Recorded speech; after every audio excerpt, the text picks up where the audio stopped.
Баршаңызға сәлем. Бүгін сіздермен алмалы бәліштің рецебімен бөлісемін. Өте дәмді болып шығады. Міндетті түрде жасап көріңіз.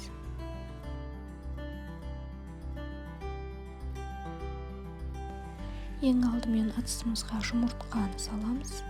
Оның үстінен қант салып, миксермен жақсылап аппақ болғанша миксерлейміз. Үстінен бөлме температурасында тұрған сары майымызды салып, тағы да миксермен жақсылап, біркелкі болғанша миксерлеп аламыз. Енді илегіштен өткізіп қойған ұнымызға разрыхитель салып, екеуін араластырып, осы қоспамызға қосып, тағы да миксерлейміз.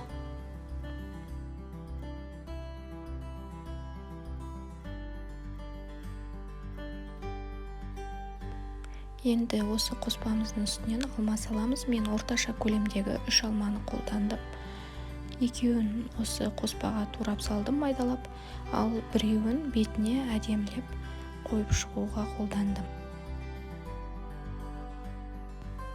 Диаметрі 20 болатын формамызға салып, 180 градуста қызып тұрған пеште 50-60 минут пісіріп аламыз. Егер сіздерге видео ұнаған болса, лайк басып, каналға тіркелуді ұмытпаңыздар.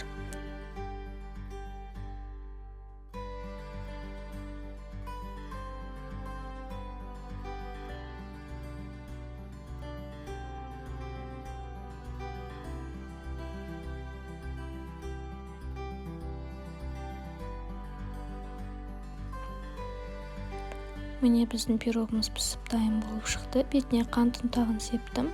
Соңына дейін қарағандарыңызға рахмет.